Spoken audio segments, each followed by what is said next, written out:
যেমনটা জানছিলাম আমরা সাভারে, একটু জানাবেন যে গাজীপুরে এই মুহূর্তে আসলে কি অবস্থা দেখতে পাচ্ছেন, আর কোন কোন জায়গাতে আসলে তারা বিক্ষোভে আসলে যুক্ত হচ্ছে, কি তথ্য আছে আপনার কাছে?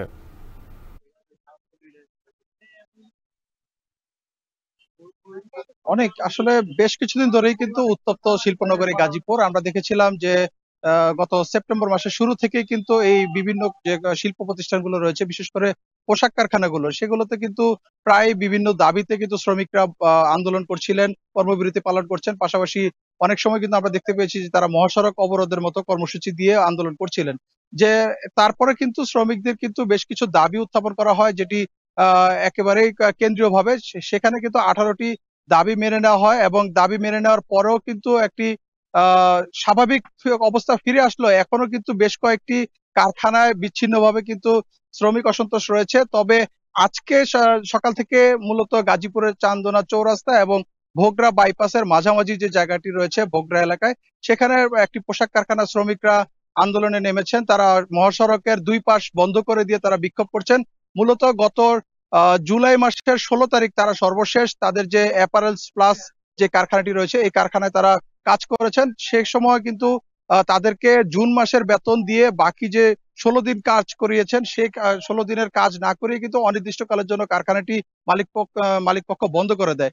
যে কারণে পরবর্তীতে শ্রমিকদের সাথে মালিক পক্ষের কথাবার্তা হয়। আলোচনার ভিত্তিতে কিন্তু এই জুলাই মাসের যে 26 দিনের বেতন তারা পরিশোধ করবেন বলে একটি তারিখ নির্ধারণ করেন, এবং সেই তারিখটি ছিল সেপ্টেম্বরের 25 তারিখ। তো কারখানার যারা শ্রমিক রয়েছেন তারা 25 তারিখে এখানে এসেছিলেন, কিন্তু সেখানে মালিক পক্ষের কাউকে পাননি, কারখানা তালাবদ্ধ ছিল। যে কারণে পরবর্তী তারা 30 তারিখ অর্থাৎ গতকালকেও এখানে এসেছেন, এবং তারা তখনও কারখানা কিন্তু আসলে এই বন্ধ থাকার কারণে বিকেল 5টার পর থেকে কিন্তু তারা কিন্তু বিক্ষোভ শুরু করেন। এক পর্যায়ে তারা গতকাল সন্ধ্যার পরে কিন্তু ঢাকা ময়মনসিংহ মহাসড়ক অবরোধ করেন, এবং সেই অবরোধটি কিন্তু ছিল রাত 1টা পর্যন্ত। এবং এই 1টা পর্যন্ত অবরোধ থাকার কারণে ঢাকা ময়মনসিংহ মহাসড়ক কিন্তু একেবারেই অচল অবস্থা তৈরি হয়, একেবারেই যানজটে স্থবির হয়ে পড়ে। সেই অচল অবস্থা রাত 1টার পরে শ্রমিকরা সরে গেলে কিছুটা কেটে উঠলো।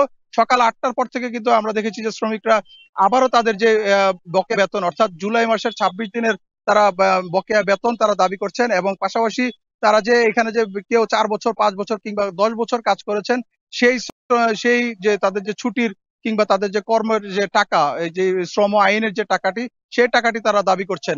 এবং আমরা কয়েকজন শ্রমিকের সাথে কথা বলছিলাম, তারা বলছেন যে আসলে তারা চাচ্ছেন না যে কোনো ধরনের দুর্ভোগ হোক কারো, তারা চাচ্ছেন যে একটি সঠিক সমাধান হোক। তারা তাদের বকেয়া বেতনটি যেন পরিশোধ করলে তারা এই রাস্তাটি ছেড়ে চলে যাবেন। তো সবকিছু মিলিয়ে এখন কিন্তু মহাসড়ক একেবারেই অচল অবস্থা রয়েছে। শ্রমিকরা এখনো মহাসড়কে অবস্থান করছে। তো এই ছিল আমার কাছে সবশেষ। অনেক